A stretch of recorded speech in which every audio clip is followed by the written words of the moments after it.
नमस्कार, आप देख रहे हैं एसबी न्यूज लाइव। आइए शुरुआत करते हैं इस वक्त की बड़ी खबर से। उत्तर प्रदेश शासन से प्राप्त एक जांच के क्रम में, जिसमें पुलिस आयुक्त द्वारा निर्देश दिए गए थे, इस क्रम में मेरे द्वारा एक कमेटी गठित की गई, जिसमें डीसीपी नॉर्थ, एसीपी विभूति खंड, तत्कालीन इंस्पेक्टर और नॉर्थ की सर्वेलेंस टीम को रखा गया। जांच का विषय बिंदु था लखनऊ कमिश्नरेट के विभिन्न स्थानों पर होने वाले अवैध रूप से गैस रिफिलिंग के गोरख धंधे के विषय में। इसमें राजाजीपुरम, जानकीपुरम, गोमती नगर, कृष्णा नगर, गाजीपुर, इंदिरा नगर, विभूति खंड और ऐसे अनेक इलाके थे जहां पर यह रिफिलिंग हो रही थी। इस विषय में पूर्ति विभाग को और उनके अधिकारियों को कई बार बताए जाने के बावजूद कुछ कार्रवाइयां की गई और अनेक प्रकरणों में कार्रवाई नहीं की जा सकी थी, इसका उल्लेख था। ये विभिन्न सूचनाएं विभिन्न स्रोतों से प्राप्त थी जो उस पत्र के साथ संलग्न थी। इस पर इस विशेष रूप से गठित टीम द्वारा कार्रवाई प्रारंभ की गई। विभिन्न छोटी छोटी टीमें बनाई गई, इनके द्वारा स्थल निरीक्षण किए गए।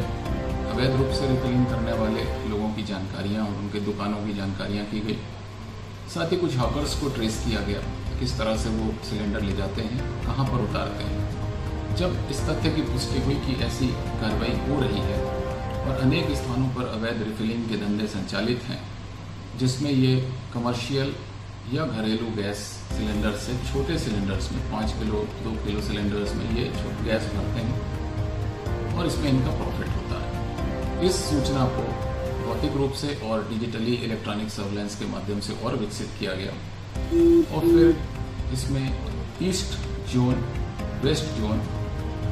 जोन, साउथ जोन और नॉर्थ जोन में स्पेशल टीमें गठित की गई और इनके द्वारा छापेमारियां कराई गई। जो लोग पूछताछ के लिए लाए गए उनसे फर्दर जानकारियां की गई, उनको एक दिन सुपुर्दगी में दिया गया, दूसरे दिन पुनः बुला के पूछताछ की गई और इस पूरे प्रकरण में जो जानकारियां आई हैं उसमें फिलहाल हम लोगों ने 3 विभिन्न थाना क्षेत्रों पर विभूति खंड, मड़ियाओं एवं मोहनलालगंज में इसमें अपराध पंजीकृत किए हैं, जो आईपीसी की धारा 285, 286, 336, 420 एवं 9B 1B विस्फोटक अधिनियम के तहत किए गए हैं। इसमें कुल गिरफ्तारियां 31 लोगों की 31 लोगों की हुई हैं और इनके साथ छोटे बड़े अवैध सिलेंडर, घरेलू सिलेंडर्स, कमर्शियल सिलेंडर्स और विभिन्न छोटे सिलेंडर्स, साथ रिफिलिंग के उपकरण और यंत्र बरामद किए गए हैं। इसमें वेइंग मशीन्स हैं, रिफिलर्स हैं, नोजल्स हैं। ये पूरे घटनाक्रम में जब पूछताछ हुई तो इनके मोडस ऑपरेंडी की जानकारी हुई। ये लोग कई प्रकार से काम करते हैं। कुछ गैस एजेंसीज में जहां वाउचर्स के डील करने वाले कर्मचारी बैठे होते हैं, वो ये मॉनिटर करते रहते हैं कि किन उपभोक्ताओं के यहाँ मंथ में एक सिलेंडर से कम का प्रयोग होता है या जिनके घरों में एक से ज़्यादा कनेक्शंस हैं और वे कम सिलेंडर्स का उपयोग कर रहे हैं। ऐसे वाउचर्स ये काट के अपने हॉकर्स को सिलेंडर दे देते हैं। हॉकर्स ऐसे सिलेंडर्स लेके जाते हैं। उपभोक्ता की आवश्यकता न हो रिफिलिंग के उपकरण और यंत्र बरामद किए गए हैं। इसमें वेइंग मशीन्स हैं, रिफिलर्स हैं, नोजल्स हैं। ये पूरे घटनाक्रम में जब पूछताछ हुई तो इनके मोडस ऑपरेंडी की जानकारी हुई। ये लोग कई प्रकार से काम करते हैं। कुछ गैस एजेंसीज में जहां वाउचर्स के डील करने वाले कर्मचारी बैठे होते हैं, वो ये मॉनिटर करते रहते हैं कि किन उपभोक्ताओं के यहाँ मंथ में एक सिलेंडर से कम का प्रयोग होता है या जिनके घरों में एक से ज़्यादा कनेक्शंस हैं और वे कम सिलेंडर्स का उपयोग कर रहे हैं। ऐसे वाउचर्स ये काट के अपने हॉकर्स को सिलेंडर दे देते हैं। हॉकर्स ऐसे सिलेंडर्स लेके जाते हैं। उपभोक्ता की आवश्यकता, इन वाउचर्स का मिलान होता है और जनरली ये मॉनिटर करते हैं कि जहाँ इनका सिलेंडर का उपयोग कम है वो वाउचर्स कैंसिल कर दिए जाते हैं और अपने यहाँ से इनको दूसरी बार जब उपभोक्ता कॉल करता है तब दोबारा भेजे जाते हैं। इस बीच के समय में हॉकर्स इन सिलेंडर्स का उपयोग भी कर लेते हैं किसी दूसरों को देने, क्योंकि उनके पास सिलेंडर्स की बचत होती है। दूसरी मोडस ऑपरेंडी है कि कस्टमर केयर में जो लोग कॉल करते हैं उनके सिलेंडर्स तो ये पहुंचा देते हैं, अन्यथा कुछ सिलेंडर बीच से अवैध रूप से रिफिलिंग करने वाले को दे दिए जाते हैं। जो सिलेंडर्स ये एक्स्ट्रा लेके जाते हैं उसे या तो हैकर्स खुद उपकरणों की मदद से इसके गैस निकाल लेते हैं थोड़ी मात्रा में, या जो ये अवैध रूप से संचालित सेंटर्स हैं इनको देते हैं। वहाँ पर पुनः दो तरह के काम होते हैं। या तो इन सिलेंडर्स से गैस छोटे सिलेंडर्स में भरी जाती है, और यदि इनके पास पूरा सिलेंडर उपलब्ध है तो हो सकता है एक सिलेंडर से ये 2.5-3 सिलेंडर छोटे वाले भर दें और 80 रुपये प्रति किलो के हिसाब से ये गैस को बेचते हैं।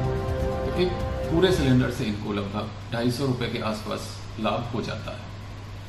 दूसरा है कि यदि इनके पास सिलेंडर्स पूरा उपलब्ध है और छोटे सिलेंडर्स नहीं है तो ये थोड़े थोड़े करके सिलेंडर से गैस निकालते हैं और उसको छोटे सिलेंडर्स में या बड़े सिलेंडर्स में घरेलू में अपने लिए भरते हैं और उसको पूरा भर जाने पर बाद में फिर से बेचते हैं। इस तरह से इसमें घटतौली की भी शिकायत होती है, जो इनकी तीसरी मोडस ऑपरेंडी है कि कुछ जेन्युइन कस्टमर्स को जो सिलेंडर दिए जाते हैं उनमें से चूंकि थोड़ी गैस निकाली जाती है और उपभोक्ता के पास ऐसा कोई साधन नहीं है घर में कि वो वेइंग मशीन से इनको नाप सके सिलेंडर का वजन कितना है, इसमें शामिल गैस की वजन कितनी है भरी हुई थी, तो उससे 500-800 ग्राम 1 किलो तक, कई बार 1.5 किलो तक के उसमें गैस कम की जाती है और सिलेंडर उपभोक्ता को प्रदान कर दिए जाते हैं जिनका वो उपयोग करता है और 2-3 दिन 4 दिन कम चलता है सिलेंडर, जिस पे वो फिर से गैस एजेंसी को संपर्क करता है। अब ये जो गैस अवैध रूप से निकाली जाती है, ये फर्दर जो छोटे लोग हैं, आसपास रहने वाले, कमाने वाले मजदूर या पढ़ाई करने वाले स्टूडेंट्स, इनकी आवश्यकताओं के हिसाब से, या जो छोटे सिलेंडर्स में ठेलों में खाना बनाते हैं या स्नैक्स बनाते हैं, उनको ये लोग अवैध रूप से रिफिल करके बेचते हैं और ये 80 से 90 रुपये जनरली में 1 किलो बेची जाती है। इसके साथ ही जो सिलेंडर्स कमर्शियल होते हैं जिसमें 19 किलो के आसपास गैस होती है, वो ब्लू कलर के होते हैं, उसको भी ये लोग कोशिश करते हैं अगर कहीं से मिल जाए तो उससे भी छोटे सिलेंडर्स को भरने की कोशिश करते हैं और उसके बाद बेचते हैं। कई बार ये पूरे सिलेंडर्स ही अगर अवैध रूप से प्राप्त कर लेते हैं किसी और उपभोक्ता के वाउचर के आधार पे जो कैंसिल हुआ हो या जो ना ले रहा हो उस समय, उसको ये 50 रुपये प्रॉफिट लेकर हॉकर्स अवैध रिफिलर्स को बेचता है और अवैध रिफिलर्स फिर से 50-60 रुपये जैसा सेटिंग हो जाए प्रॉफिट लेके नीडी को दे देता है। इस तरह से ये पूरा फंक्शन चल रहा है और लखनऊ के विभिन्न थाना क्षेत्रों के अंतर्गत आने वाले इलाकों में ये कार्रवाई हो रही है। इसमें जिला पूर्ति अधिकारी को सामने आते भी होंगे, काम करते होंगे, लेकिन और उनके प्रबल रूप से उनको कार्रवाई करने की आवश्यकता है। पुलिस उनको यथासंभव इसमें सहयोग भी करेगी। एक ये जांच प्राप्त हुई थी जिसको हम फिलहाल हम इसका प्रथम चरण पूरा करके दे रहे हैं। मुकदमे कायम हैं, इस पर विवेचनाएं होंगी और आगे प्रगति होगी। अब जो मुख्य कार्य है वह यह है कि जो गैस एजेंसी के संचालक हैं और इनके मैनेजर्स और वाउचर से डील करने वाले कर्मचारी हैं, इनके यहाँ उपभोक्ताओं की रैंडम सैंपलिंग जरूरी होगी। इनकी टोटल उपभोक्ताओं की सूची ली जाएगी, इसमें से कतिपय उपभोक्ताओं को रैंडमली सेलेक्ट किया जाएगा।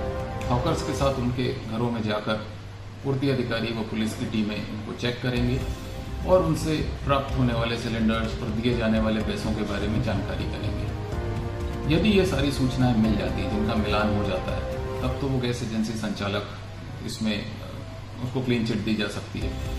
यदि इसमें मिलान नहीं होता है और उपभोक्ताओं द्वारा ये शिकायत की जाती है कि हमें हमारा ड्यू सिलेंडर नहीं मिला, या जो हॉकर्स जितने सिलेंडर महीने में लाना बता रहा है उतने नहीं लाए गए, या उनके पास जो रसीदें हैं वो इशू सिलेंडर से मैच नहीं कर रही हैं, इस परिस्थिति में बाद में गैस एजेंसी संचालकों को भी जवाब देना पड़ेगा और उनके खिलाफ भी उचित धाराओं में कार्रवाई की जाएगी। धन्यवाद। सच का जज्बा लिए आगे बढ़ते हैं हम।